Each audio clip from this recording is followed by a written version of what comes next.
دوستو، نماز میں تمام مسائل کا حل ہے۔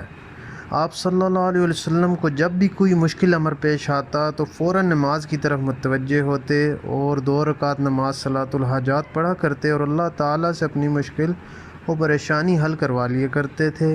یہی معمول صحابہ کرام رضی اللہ تعالیٰ عنہم اجمعین کا بھی تھا۔ نماز میں انسان کے تمام مسائل کا حل موجود ہے، لیکن بعض لوگ یہ شکایت کرتے نظر آتے ہیں کہ ہم تو عرصہ سے نماز پڑھ رہے ہیں لیکن ہمارے مسائل تو حل نہیں ہوتے۔ دراصل حقیقت یہ ہے کہ نماز جب تک جاندار نہ ہو، نماز کے ذریعے مسائل حل نہیں ہو سکتے۔ نماز جاندار ہوگی تو زندگی شاندار ہوگی۔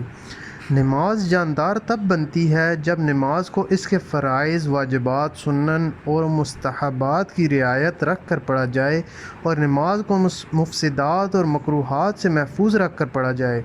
دھیان، خشوع و خضوع اور نماز کو سیکھ کر پڑھا جائے اور پھر ان احکام کے سیکھنے کے بعد اللہ کے حضور اپنی حاجات رکھی جائیں تو ضرور مسائل حل ہوں گے۔ اس لیے یہ بات یاد رکھنے کی ہے کہ نماز سے مسائل تب حل ہوں گے جب نماز مسائل سیکھ کر پڑھی جائے گی۔